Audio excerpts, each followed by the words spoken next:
প্রত্যেক মাসে তাদের মাসোয়ারা দিই, সেই সত্যিই তো আমি দিনটি রাত করবো। ওই মণিময় যে পুরস্কার পেয়েছে, রাজ্যের শ্রেষ্ঠ পুরস্কার আমি তোমার হাতে তুলে দেবো সৈকত। যে পুরস্কার সাহিত্যিক তারাশঙ্কর বন্দ্যোপাধ্যায় পেয়েছিলেন, যে পুরস্কার আশাপূর্ণা দেবী পেয়েছিলেন, সেই জ্ঞানপীঠ পুরস্কার আমি তোমার হাতে তুলে দিয়ে তোমাকে আমি শ্রেষ্ঠ সাহিত্যিক বলে প্রমাণ করে দেবো। সৈকত বাবু দিন, এবার পাণ্ডুলিপিগুলো বাবুর কাছে তুলে দিন। ও শিওর শিওর, আমার উপন্যাসগুলো তুমি পড়বেন। আমার এই 3টি উপন্যাস পড়ে উনি মনে মনে দ্বন্দ্ব অনুভব করবেন, মনে মনে ঠিক করতে পারবেন না কোন উপন্যাসটা উনি আগে ছাপবেন। ওরা আমাকে চেনে না সৈকত, ওরা তো দেখেনি আমার আসল রূপ। তবু আমি কেন চুপ করেছি জানো? কেন স্যার? তোমার লেখা 3খানা উপন্যাস আজ আমি প্রেসে পাঠাবো বলে। দাও তোমার লেখা 1 নম্বর উপন্যাসটা দাও তো।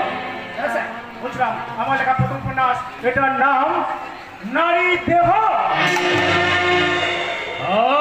কি অদ্ভুত নাম, প্রাণটা একেবারে জুড়িয়ে গেল। আচ্ছা, তোমার এই নারী দেহ উপন্যাসের পর কি লিখেছ? আর আমার এই লেখা দ্বিতীয় উপন্যাস, এর নাম অফুরন্ত যৌবন। ইউনিক! আচ্ছা, তারপরটা। আর আমার লেখা দ্বিতীয় উপন্যাস, এর নাম গোপন মিলন। ও জবাব নেই সৈকত, তোমার জবাব নেই। জবাব তো নেই মিস্টার অগ্নিদেবপা।